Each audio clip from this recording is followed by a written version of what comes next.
Vincenzo's Go Crypto Investing this July the 10th, 2025 daily gold and silver bullion cryptocurrency XRP blockchain technology video as we go over the news with truth, trust, education, and information.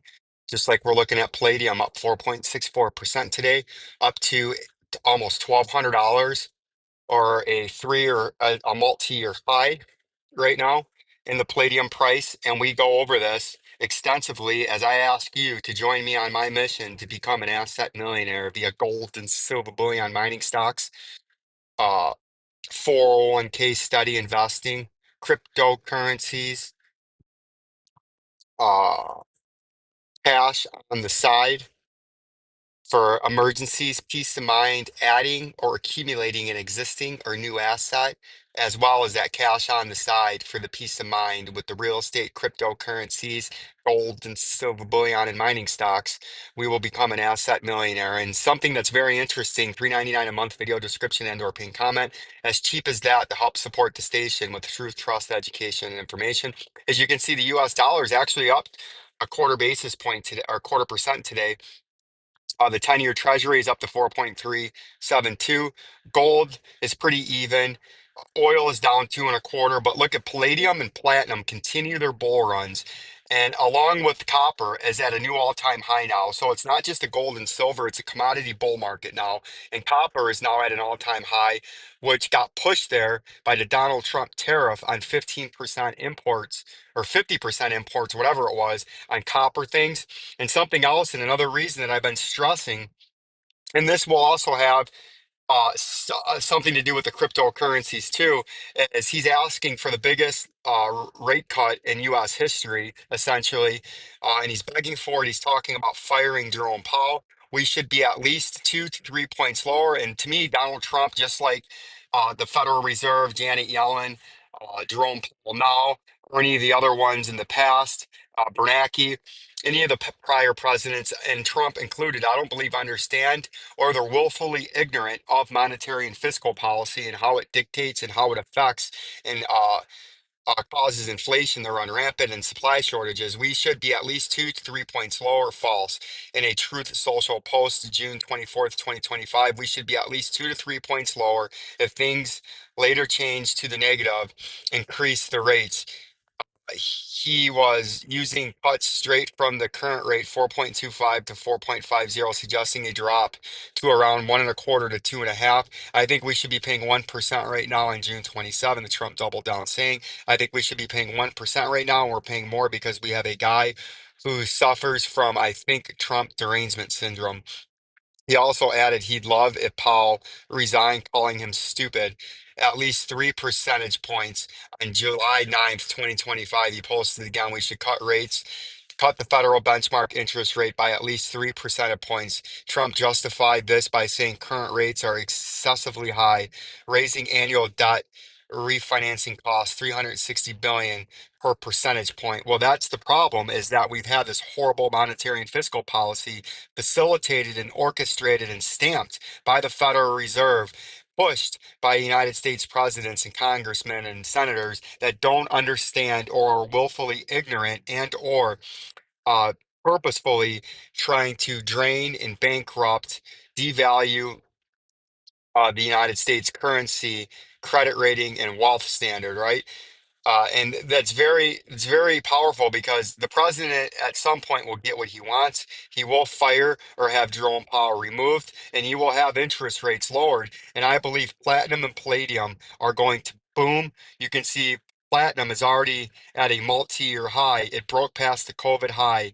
If you look at uh, the metals, it's coming up near to where its next major move would be its all-time high. And you can see its all-time high was set back in the commodity bull market of 2008, where we got all the way up to $2,300 because usually platinum is more than gold, but it doesn't run on the same cyclical cycle.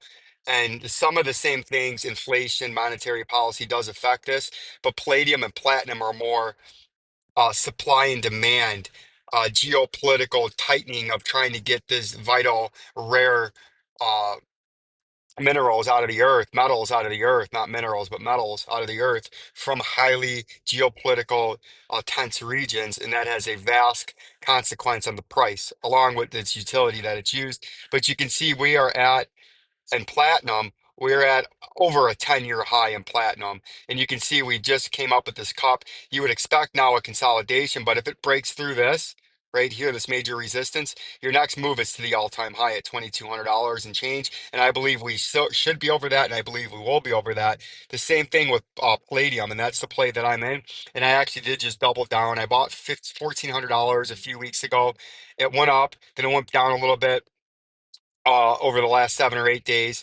And now it's getting close after this 4% move today, getting past its regional high and trying to make a move at its COVID high, which was up here at 1357. Because then I believe we should be all the way back up here at $1,500, similar to what platinum is, and similar to where platinum consolidated from, because you can see this all-time high actually ran all the way up to $3,342. But I'm thinking a fair market value and where this should be is up here around this major resistance at 1595, 1600. So I did double down, and we do now have $4,000 worth of platinum uh, on the stock market. I didn't go with the mining companies because I don't know enough about them, and they're all in highly volatile geopolitical regions. And I didn't want to put extra added risk other on top of an already highly risky, highly volatile, and you must have a high tolerance in risk management and tolerance to be in platinum and palladium. Because if you were bought 2 years ago, you're down 75%, right? But I didn't buy 2 years ago, I bought this year. So that's what we're looking at. The Bitcoin price is, of course, trying to rise today. It's in a consolidation phase after its major pump.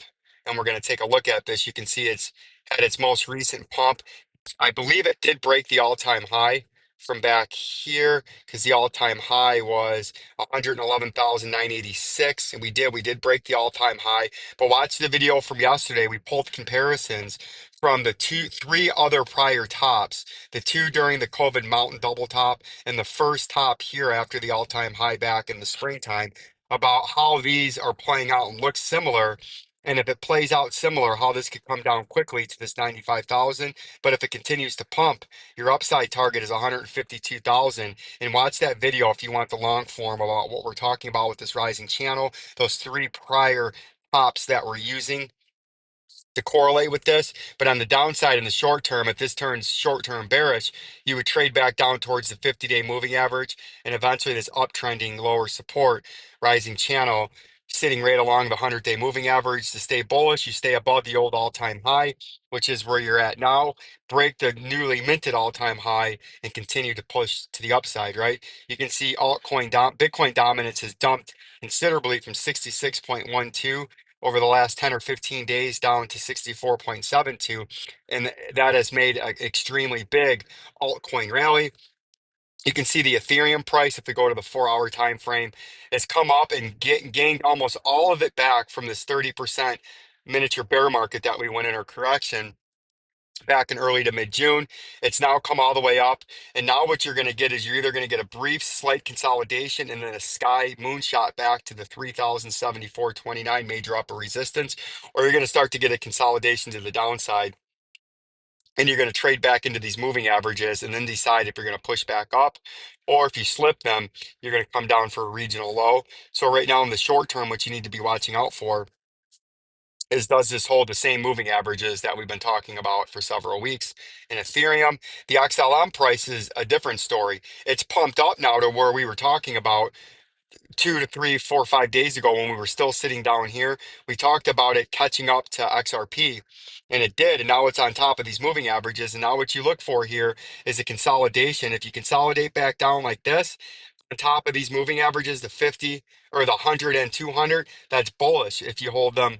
And then you can kick back up here and go to the next move to the upside, which is the bottom part of the screen support and resistance trading box, which would be, if we clone this and bring a price down, bring that price label down, you can see the top part, the bottom part of this box is about 31 cents. So if we can get the bullish action to continue, 31 cents is your next major upper resistance, and you know where your next lower support is. If you break these moving averages bearish, your major lower support hasn't changed. It's sitting down here on this 25.5 cent, or right about where the 50-day and the moving average are. The XRP is the same thing. You can see it continues to trickle up. And we have our upside target now that we've broken out of this range that we've been in is the $2.55 is your next major upper resistance. And if you break that, then your next major upper resistance is up there near the $3.02 level. So the 255 is your major upper resistance right now. And we will put a price label on that. You can see that right here. Price label, that is your major upper resistance. We'll put that in orange is the 255. Obviously, just like XLM, if this breaks down, you would look for a healthy consolidation to the 50-day and the 100-day moving average, and that still is a bullish consolidation. But if you slip these moving averages, that's when you become short-term bearish again and would come back down to the 21 cent level. AMP we talked about yesterday. We're still holding into this pattern. We'll get more into this later on tonight. I got to do a second job after I get out of my first job. So the second nightly update probably won't be till about 9:30 this evening. Maybe I can give you a brief update this afternoon while I'm in transit between this job and my other job. Peace and love. I appreciate you all. The Rock Side Bro J.